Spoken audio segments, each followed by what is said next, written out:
Hello everyone, this is Nate Vitti too. I think a lot of people are missing the problem that we're having. The problem we're having is people are not voting in the elections. As it doesn't matter whether they vote in Republican or Democrat, when we have a third of the people that don't vote, that's wrong. How can we correct that? Let's correct that. Get rid of the Electoral College, first of all. Second of all, the voting goes to ranked choice and do away with the Electoral College. And the territories also have say in the vote. They also can have just like 2 representatives in the Senate, just like the rest of the states. And if they have go by the number of population in the House, just like everything else. So basically, you do ranked choice. Most votes is president. Next most is the vice president. Okay. For people in the House of Representatives, shortest term is 2 years. The average is 8.6 years. That's for people in Congress right now.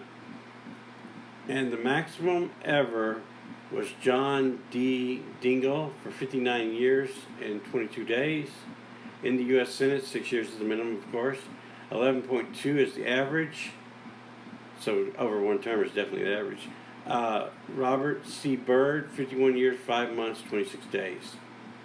Dingell was no longer in Congress after January 3rd, 2015. Byrd was no longer in the Senate after June 28th, 2010. 88 in the House of Representatives are first termers, 276 is over 2 years. So U.S. Senate is 12 are first termers, 38 over 2 terms. So basically 3 or greater, 38 of them. In both the chambers, 59% or 19% is 100 out of 35. 19% is first term. 59%, 34 or 314 out of 35, 535 is 3 or more terms. So that leaves 22 that are in their second term, which should be a little different. But therein lies our problem. These people are in Congress way too long. We need to vote out. We need to get rid of all these people that are over 3 terms. Now, it comes down to when do we want to put age limits on? How do we put age limits on? We vote out the people that are at a certain age. But now, that being said, I think what should happen is they should put forth law that Congress has term limits. The House of Representatives, no more than 8 years. The Senate, no more than 12 years. And I would even suggest changing the House of Representatives to 4-year terms and hold alternating elections. Half of them come up in the even years, or 4 years at the president, and then the other half come up in midterms. And that's the way you can cycle through them. And then, of course, the 18-year cycle. Keep the 18-year cycle on the Senate. Judges should be up to 18 years in whatever position, so they could do 18 years as a federal cut judge, 18 years as a federal appellate court judge, and then 18 years as a Supreme Court. That's it. No more lifetime appointments. For impeachment, for impeachment, I think there should be a outside committee, and the best thing I can come up with is we need people that understand law and ethics, so they would be picked by the Bar Association. The only stipulations I would put, as long as they're in this committee, they cannot be practicing law in court or be a judge in court. So if they're practicing actual cases, they can't be on this committee. And they put the vote forth. This is, we believe these people should be impeached. They go up to the House and the Senate for the vote to impeach and the vote remove. And if the House, either one of them return in a tie, the vote ends, period. But it reverts back to whatever the committee said. If the committee said impeach and remove, then that's what happens. If it's a tie in the House, they get the impeach. If it's a tie in Congress, they get the remove. If it's removed.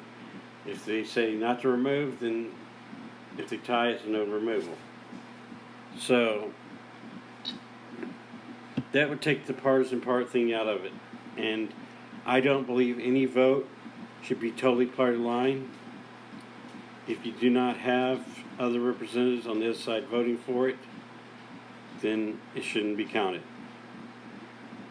If you're trying to remove something and they don't get the votes from the other party on their side, then that stays in place. If they have trying to put something in place, they don't get the votes from the other party, then it gets removed. Because I want to see the total party line being done away with, so that we don't have this situation. Because you think about, if we had this passed, because the budget bill only requires half the greater than 50% to be passed, and Republicans had that this time, that's why it passed. But if they have to have votes from the other side or from other parties, that would make it more even, and they would actually make better deals. There's where I think the false fallacy is in Congress. I don't think there should be a way to do a straight party vote, unless the whole House or the whole Senate's for the same party. And yeah, term limits, the ranked choice voting, no straight party vote, external committee for ethics and that, and I think they could also oversee the judges' impeachment. And the thing I'm thinking is we could take and have the no confidence, where people can submit, I believe this person is doing unethical, or they're not fulfilling their job title for the constituents, or they've broken the law that you know of. That can be sent in, and the committee could set apart of 3 parties, a three-person committee, and decide, does this need to be heard in the court? Does it not be heard in the court? And throw it out, and then write back or write a thing says, we did not find any reason to impeach this person. We found this is why we're going to proceed. That's the only thing there is. And none of the people in that committee should be signing anything, put their real name out in the public. All their records should be sealed.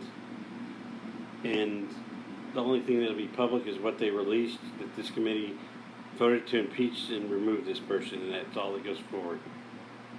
Thank you for your time. Like, share, follow. And, hey, put a heart in the comment if you actually stay this long. Thank you very much. Bye.